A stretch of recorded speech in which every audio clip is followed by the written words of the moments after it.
बात जो लिखी है वो लिखी है कि जहां न पहुंचे सरकार, जहां न पहुंचे सरकार, यानी सरकार आतंक है, जहां न पहुंचे सरकार वहां पहुंचे पत्रकार। वो आप जैसे पत्रकारों की देन है, आप जैसे पत्रकारों ने काम किया। धन्यवाद जी। डॉक्टर साहब, आप एक वरिष्ठ पत्रकार हैं और आजकल आप एक यूनिवर्सिटी के अंदर प्रोफेसर आज संगोष्ठी के अंदर पहुंचे हैं। आज के कारण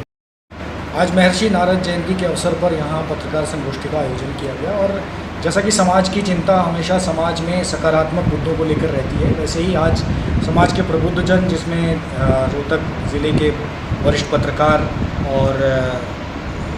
शिक्षक और समाज के लोग जो हैं वो जुटे और इस विषय पर चर्चा हुई कि किस प्रकार से समाज में सकारात्मक संदेश देने के लिए, सकारात्मक दिशा में लोकहित के लिए किस प्रकार से पत्रकारिता का उपयोग किया जा सकता है, किस प्रकार से पत्रकारिता की दिशा जो है वो समाज के हित के लिए, राष्ट्र के हित के लिए किस प्रकार से मोड़ी जा सकती है। और उसके लिए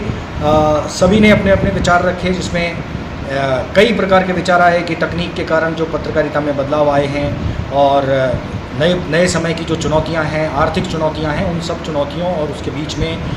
कैसे सामंजस्य बिठाकर समाज के हित के लिए, व्यक्ति के हित के लिए, देश के हित के लिए पत्रकारिता की जा सकती है। सर, आप भी एक बड़े पत्रकार रहे हैं और लंबे टाइम तक पत्रकारिता के साथ जुड़े रहे हैं और आज के दौर में और पहले के दौर में आप कुछ बदलाव देख रहे हैं, उसके बारे में बताएं। देखिए, निश्चित रूप से ऐसा होता ही है कि जब तकनीकी बदलाव होते हैं, प्रगति करते हैं, समाज में भी कुछ निरंतर बदलाव होते हैं, उसका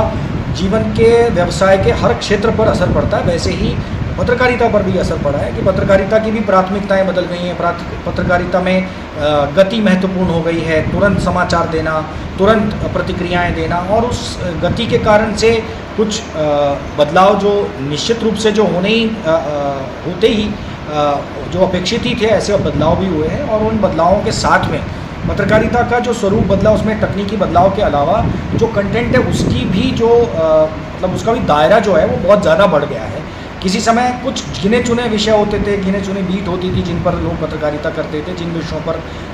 लोग लिखते और पढ़ते थे, लेकिन अब ऐसे बहुत सारे विषय हो गए हैं, समाज का दायरा बढ़ गया है, समाज लगातार प्रगति कर रहा है, मनुष्य समाज लगातार प्रगति कर रहा है, तो उसके विषय भी, उसकी चुनौतियाँ भी बढ़ी हैं, वैसे ही पत्रकारिता का भी स्वरूप बदला है।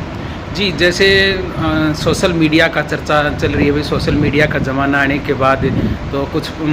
इसमें लेवल में कुछ गिरावट की बातें चल रही हैं, तो क्या ये सच है या वैसी बातें चल रही हैं? देखिए, ऐसा है कि कभी लिखने की, पढ़ने की, कुछ कहने की अथॉरिटी कुछ पत्रकार, कुछ लेखक, कुछ लोगों के पास थी, कुछ संपादकों के पास थी। अब वो अथॉरिटी एक्सपेंड हो गई है और वो अथॉरिटी हर व्यक्ति के हाथ में आ गई है। तो वो व्यक्ति नागरिक पत्रकारिता के रूप में उसको कर रहा है कि व्यावसायिक पत्रकारिता के रूप में कर रहा है, ये देखना निश्चित रूप से आज के समय में बहुत ज़रूरी हो गया है कि भाई व्यावसायिक पत्रकारिता के रूप में कर रहा है तो उसके व्यवसाय से जुड़े हुए जो नैतिकता है, जो उसके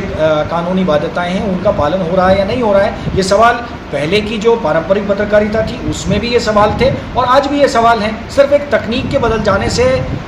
गिरावट का या पतन का पैमाना नहीं निश्चित किया जा सकता, लेकिन ये ज़रूर है कि जब तकनीक बदलती है, जब उसका दायरा बदलता है, जब एक चीज़ जो कभी 10 लोगों के हाथ में हुआ करती थी, आज वो 10 लाख लोगों के हाथ में है, तो उसका जो दायरा है, उसके बढ़ने पर उसका जो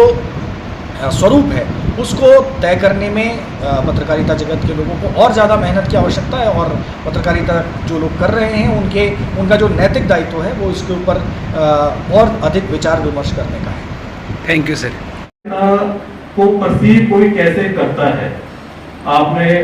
कहा कि भाई एक लेवल गिर गया, मैं इस चीज से थोड़ा सहमत नहीं हूँ, क्योंकि किसी भी चीज में कोई कहता है कि डॉक्टरी में ट्रीटमेंट का लेवल गिर गया, कोई कहता है कि चलो आप कह रहे हैं कि आज पत्रकारिता में पत्रकारिता का लेवल गिर गया, कोई कहता है कि ट्यूशन आने के कारण, प्राइवेट ट्यूशन आने के कारण शिक्षा में उसका लेवल गिर गया। पर मैं ये समझता हूँ कि लेवल गिरा नहीं है,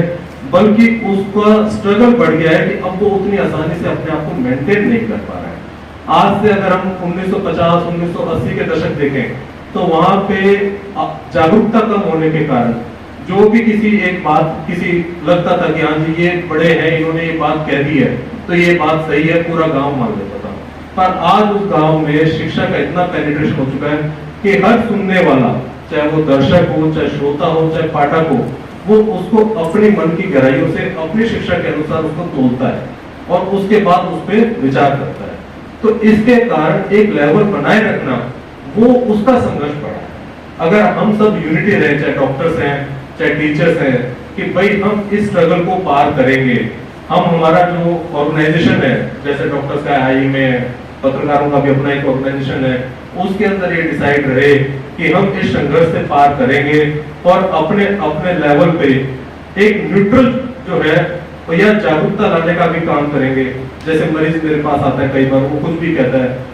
मेरा क्लियर स्टेटमेंट होता है कि भाई मैंने पढ़ाई करी है इसलिए मैं आपका इलाज कर पा रहा हूँ, इसके अलावा इसमें नई चीज कोई बात नहीं है, शायद आपने पढ़ा होता तो आप भी इलाज कर लेते। तो इसलिए मैं ना तो भगवान हूँ ना शैतान, आई एम अ न्यूट्रल गाय, मैंने मेहनत करी, पढ़ाई करी, that's why I am in this state कि मैं आपका इलाज कर पाता हूँ। तो इसलिए तो ये चीज पत्रकारिता में भी आ सकती है, ये चीज शिक्षक में भी आ सकती है, ये चीज हर व्यवसाय में आ सकती है कि जी मैं ये काम करता हूँ, इसकी बारीकियां जानता हूँ, इसलिए मैंने आप तक ये पहुंचाई है। आप इसके रिगार्डिंग अपने मन स्थिति से सोचिए कि क्या ये सही है, क्या ये गलत है। तो मेरे को लगता है कि आज के टाइम में न्यूट्रल करने के लिए जो जागरूकता लानी चाहिए पब्लिक के अंदर, उसकी एक कमी है, क्योंकि पब्लिक हमेशा इमोशंस के साथ बह जाती है, चाहे वो किसी भी तरह की इमोशंस हो, चाहे वो पॉजिटिव हो नेगेटिव हो, एक वेव बनती है उसके साथ बह जाती है। मुझे ये लगता है कि हमें नीम के तौर पे ये काम करना चाहिए कि पब्लिक